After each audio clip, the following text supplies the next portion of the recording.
Dedicated to any workaholic who asked I take you here again. Whether unwariness or poor luck they ensnared their prey.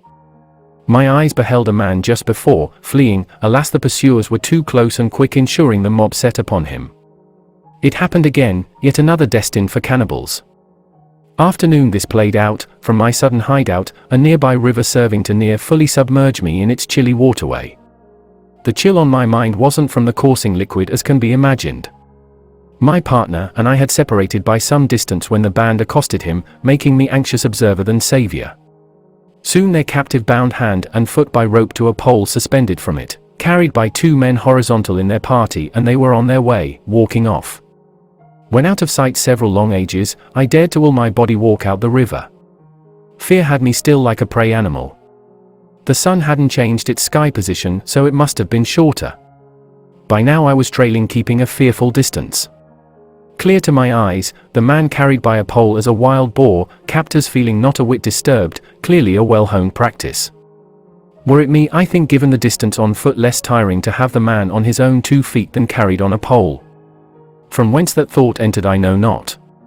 The band do not trek with the captive to home immediately, opting on a little detour on foot because later by chance caught the attention of a certain wildlife.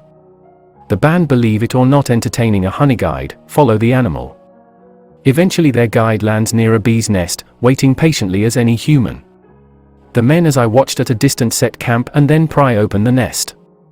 The bird didn't wait for the men to finish taking their share of honey before putting its beak to work making food of the insects. Good for everybody, honey guides lead people to nests to open them. Makes you wish you were the bird and not my partner. Eating some of the honey, saving the leftover, the taboo breakers break camp and set off, again waiting a long age before moving when long out of sight. My trailing took me along a continued detour, taking in the sights and sounds of the environments. Detour or still hunting high and low. Hours pass, the sun sunk, the man hadn't escaped. The village is reached nightfall, the raid party crossed its entrance. How his heart must have felt. I arrived as well. My soaked body long since had time to dry off the water. Following as the sun was sinking was a chore as light decreased, eyes didn't adjust all that great. By arrived, as close as I dared was to safely stay on the outer edge of the village and away from any footpaths. The place didn't look changed. Entering in daylight is how to get yourself cooked. I had seen the band carry my partner to some place in their community out of sight. People fear the dark, do it right would be an ally. Either trotting or creeping, I tried to imagine my own self a predator, they must remain quiet lest the prey get away. My chest beat faster the closer I came, eventually I reached the village's edge. Not hard seeing I hesitated some time. Dangerous, because my unnoticed approach could be lost any moment. Any next step required I shove the fear down much as I can. I entered. I earlier had only seen part of the route the cannibals took inside the village. Didn't need to see the rest. One who has experienced a thing would know a thing. Circumstance was not part of it. In the dark I crept along a short time till I found him inside a wooden cage by himself. So the butchers hadn't caught more. But so much good did that for him. This old haunt as it were brought back memories, memories whose hands pry open the skull and dig feverishly into the brain inside. How I knew where to find him. These people had taken me here once, put me in that very cage to join others. My fellow captives were dragged, screaming, out to be feasted on, sent in a grisly way to the other life. Part of my time was waiting, by fate my turn never came. From my stooped posture he was tens of feet away. Now to save him, except I won't. Contrary to milk of humanity, no remorse, my partner was abducted, risk was part of the job. Were it totally my choice I would have never come back. Reflected onto my eyes to be burned into my mind. A few glances at buildings confirms really hadn't changed since I was a guest. Inside a house a group of people spoke another night. I made it back to my village and they had listened attentively to my story. Didn't care if anyone thought I should have freed the man. The people rested during the remaining hours of night. Why would nervousness cling to me? Daybreak me set off. That's right, me. I thought I'd done enough. I avoiding being a meal twice. The people insisted I be a guide, 2 hands are too many to count how many returned last time. My protests didn't change their mind. We put the village further behind us.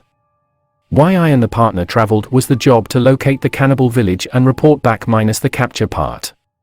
For lack of a less awful wording, given my experience, would return there with a partner for a little peace of mind.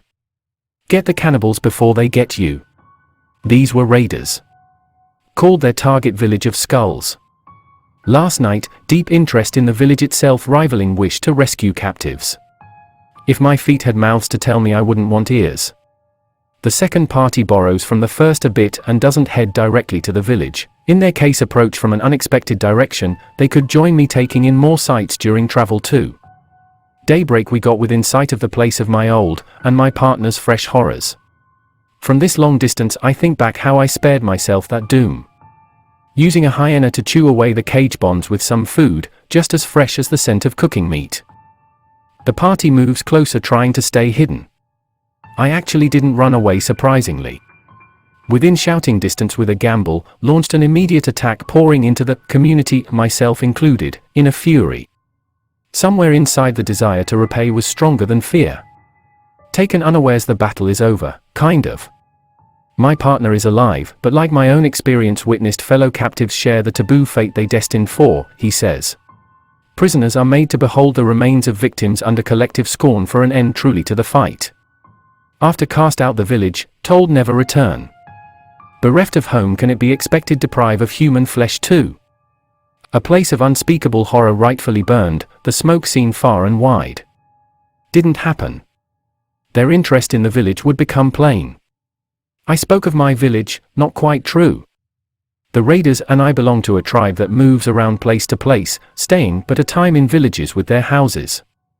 No wonder the party had such interest. Putting down cannibals wasn't the only reason. Can't argue a house separates you from raindrops more than a savanna. Taking the chance, people who had no permanent home suddenly found some.